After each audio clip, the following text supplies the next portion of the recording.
Hello दोस्तों, स्वागत है आपका हमारे YouTube channel GS by Anoop sir.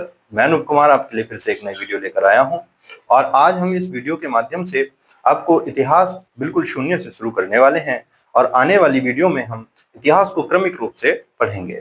आज इस वीडियो में हम आपको इतिहास के बारे में हल्की सी थोड़ी सी जानकारी देंगे, जिसमें हम इतिहास के इंट्रोडक्शन के तौर पर हम देख सकते हैं। तो आइए अपनी वीडियो शुरू करते हैं और पढ़ते हैं इतिहास को। हमको आज इतिहास समझना है और इसकी थोड़ी सी बेसिक जानकारी हमें इकट्ठा करनी है। इतिहास, जिसको हम हिस्ट्री कहते हैं, इतिहास का अर्थ होता है बीते समय की घटनाओं का अध्ययन करना। बीते समय की घटनाओं का अध्ययन करना। बीते समय की घटनाओं का अध्ययन हमारा क्या कहलाता है? इतिहास कहलाता है, हिस्ट्री कहलाता है। बात करते हैं हम हिस्ट्री शब्द की, तो हिस्ट्री शब्द जो बना है वो बना है एक यूनानी शब्द, ग्रीक भाषा के यूनानी शब्द, जिसको हम कहते हैं यूनानी शब्द हिस्टोरिया। तो ये जो हिस्ट्री शब्द बना है वह एक यूनानी शब्द हिस्टोरिया से मिलकर बना है, जिसका अर्थ होता है जानना या ज्ञात होना। जानना या ज्ञात होना। और सबसे पहले हिस्ट्री शब्द का जो प्रयोग किया था, इस शब्द का जो सबसे पहले प्रयोग किया है, शब्द का प्रयोग वह करने वाले हैं हेरोडोटस। हेरोडोटस। और हेरोडोटस ने अपनी एक पुस्तक लिखी है। उस पुस्तक का नाम है, पुस्तक जिसका नाम है हिस्टोरिका। तो हमने अभी क्या पढ़ा है? हमने पढ़ा कि इतिहास क्या होता है, जिसको हम हिस्ट्री बोलते हैं। तो बीते समय की घटनाओं का अध्ययन हमारा क्या कहलाता है? इतिहास कहलाता है। और हिस्ट्री जो शब्द बना है वह एक यूनानी शब्द हिस्टोरिया से बना है, जिसका अर्थ होता है जानना और ज्ञात होना। शब्द का, इस हिस्ट्री शब्द का जो पहली बार प्रयोग किया है वह किया है हेरोडोटस ने, और उनकी पुस्तक का नाम है हिस्टोरिका। साथ ही में हेरोडोटस वह पहले ऐसे व्यक्ति हैं जिन्होंने इतिहास को अर्थात हिस्ट्री को एक अलग विषय के रूप में पहचान दिलाने में योगदान दिया है। इसलिए एक वैज्ञानिक हुए, एक इतिहासकार हुए हैं जिनका नाम है सिसरो। तो सिसरो ने हेरोडोटस को इतिहास का पिता कहा है। इतिहास का पिता कहा है। तो इतिहास का पिता किसको कहते हैं? हेरोडोटस को कहते हैं। और किसने इसको इतिहास का पिता किया है? तो वो कहने वाला व्यक्ति है सिसरो। क्यों कहते हैं? तो हेरोडोटस ने अपनी एक पुस्तक लिखी जिसका नाम है हिस्टोरिका। उसमें सबसे पहले हिस्ट्री शब्द का प्रयोग किया है और इन्होंने ही इतिहास को, हिस्ट्री को एक अलग विषय के रूप में पहचान दिलाने में बहुत अग्रणी भूमिका निभाई है। इसलिए हेरोडोटस को सिसरो ने इतिहास का पिता कहा है। अब भारतीय साहित्य के परिप्रेक्ष्य से जानते हैं इतिहास शब्द कहाँ मिलता है। तो भारतीय परिप्रेक्ष्य में जानते हैं इतिहास शब्द का पहला प्रयोग, इतिहास शब्द का प्रथम प्रयोग हमें देखने को मिलता है अथर्ववेद में। अथर्ववेद में इतिहास शब्द का पहली बार प्रयोग किया गया है। और एक उपनिषद है जिसको हम कहते हैं छांदोग्य उपनिषद। छांदोग्य उपनिषद। इस छांदोग्य उपनिषद में इतिहास को पंचम वेद कहा गया है। इतिहास को पंचम वेद कहा गया है। तो हमने अभी क्या जाना? हमने जाना इतिहास क्या होता है। इतिहास होता है बीते समय की घटनाओं का अध्ययन, जिसको हम हिस्ट्री बोलते हैं। और हिस्ट्री शब्द कहाँ से आया है? तो हिस्ट्री शब्द यूनानी शब्द था एक, जिसका नाम जो था हिस्टोरिया, और जिसका अर्थ था जानना या ज्ञात होना। उसी हिस्टोरिया से बना है हिस्ट्री शब्द। और इस हिस्ट्री शब्द का पहला प्रयोग जो किया है वो हेरोडोटस ने किया है। और उन्होंने कहाँ किया? तो अपनी पुस्तक हिस्टोरिका में हिस्ट्री शब्द का पहली बार प्रयोग किया।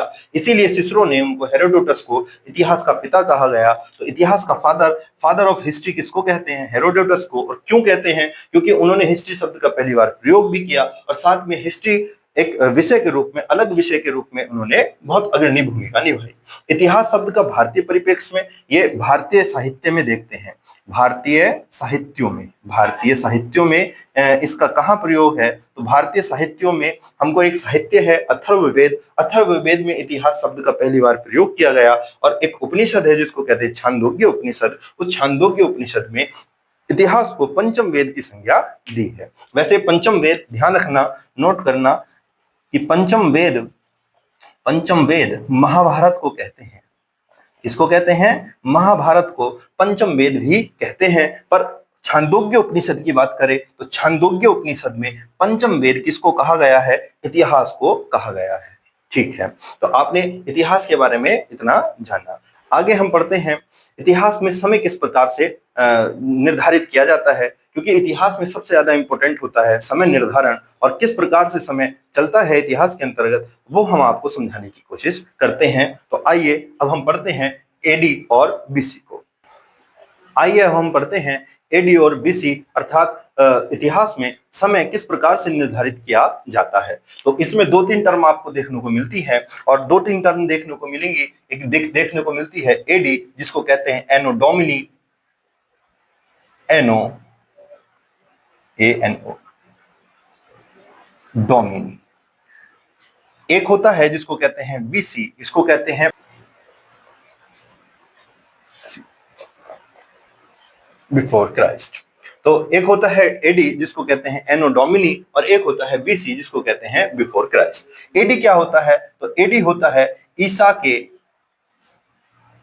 के जन्म का वर्ष, और बीसी क्या होता है? ईसा से पहले का वर्ष। अब समझते हैं क्या है। देखिए, आज हम देखते हैं कि हमारा एक समय है, एक वर्ष है जिसको कहते हैं 2026। तो कभी तो ऐसा होगा कि ये शून्य होगा, तो क्या उससे पहले समय नहीं था? उससे भी पहले समय था। तो उस समय को हम पढ़ते हैं। तो किस प्रकार से पढ़ा जाता है? ये वह समय है, ये वह मानक निर्धारण है जब ईसा का, वह वर्ष है जब ईसा का जन्म हुआ, और ईसा के जन्म के बाद के जितने भी समय होंगे वो एडी में कहेंगे, अर्थात वो क्या होगा? ईसा के जन्म का समय होगा। जैसे अभी हम पढ़ते हैं 2026 एडी, पर इससे पहले का जो होता है वो ईसा से पूर्व का समय होता है, जिसको हम पढ़ते हैं बीसी में।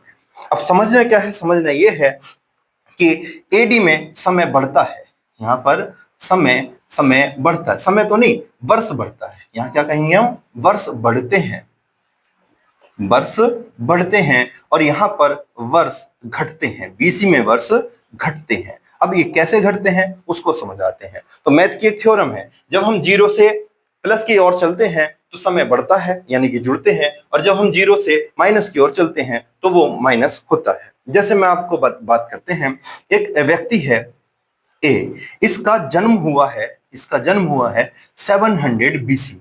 700 बीसी का मतलब होगा इस 0 से कितने साल पहले? 700 साल पहले। कितने साल पहले? 700 साल पहले। तो इसका जन्म हुआ 700 बीसी। अब ये 100 साल जिया और 100 साल के बाद में मर गया। तो अब इसका मृत्यु कब हुई? तो इसकी जो मृत्यु हुई है, ये कितने वर्ष जिया है? तो 100 वर्षों तक जिया। कितने वर्षों तक जिया? 100 वर्षों तक ये जिंदा रहा, और 100 वर्षों बाद ये क्या हो गया? मर गया। तो इसकी जो मृत्यु हुई है वो मृत्यु कब होगी? तो हमें 700 बीसी। अब देखिए, चला तो ये इधर को होगा, तो यहाँ पर एक आया होगा। अब ये बीसी का पहले का समय है, तो जब हम इधर जाएंगे तो ये समय घटेगा। तो इसकी जो मृत्यु होगी वो 700 बीसी, यानी कि जब वो जन्म हुआ था और कितने साल वो जिया? 100 साल। तो हम कह सकते हैं कि 600 बीसी में उसकी क्या हो गई? मृत्यु हो गई। तो यहाँ पर समय घटेगा। जबकि हम बात करते हैं यहाँ की, तो एक व्यक्ति है बी, जिसका जन्म हुआ है 700 एडी में। 700 एडी मतलब ईसा के 700 साल बाद, और वो 100 साल जिया, और 100 साल बाद उसकी क्या हो गई? मृत्यु। तो उसकी मृत्यु कब हुई है? तो उसकी जो मृत्यु होगी वो होगी 700 एडी प्लस 100 एडी। तो इसका मतलब हम कह सकते हैं कि वो 800 एडी में उसकी क्या हुई होगी? मृत्यु। तो इस प्रकार से बीसी में समय घटता है और एडी में समय जुड़ता है। वो क्यों जुड़ता है और क्यों घटता है वो मैंने आपको अभी समझाया है। इसी परिप्रेक्ष्य में हम इतिहास का समय निर्धारित करते हैं। एक समय होता है एडी में और एक समय होता है बीसी में। बीसी मतलब ईसा के जन्म के वर्ष से पहले के वर्ष जो होंगे उनको हम बीसी कहेंगे, इसलिए इसको कहते हैं ईसा पूर्व, ईसा से पहले, ईसा पूर्व, ईसा से पहले। और ईसा के जन्म के बाद के जितने भी होंगे उनको कहते हैं ईसवी। उसको क्या कहते हैं? ईसवी, अर्थात इंग्लिश में कहते हैं एडी। अब यहीं पर एक शब्द और सुनने को मिलता है बीपी। बीपी क्या होता है इसको भी समझिए। तो बीपी को कहते हैं बिफोर प्रेजेंट। बिफोर प्रेजेंट का मतलब होता है अब से पहले, अब से पहले। तो जो वर्तमान समय चल रहा है उससे पहले का जो समय होगा उसको हम क्या कहेंगे? बीपी कहेंगे। तो बीपी कहते हैं बिफोर प्रेजेंट को। तो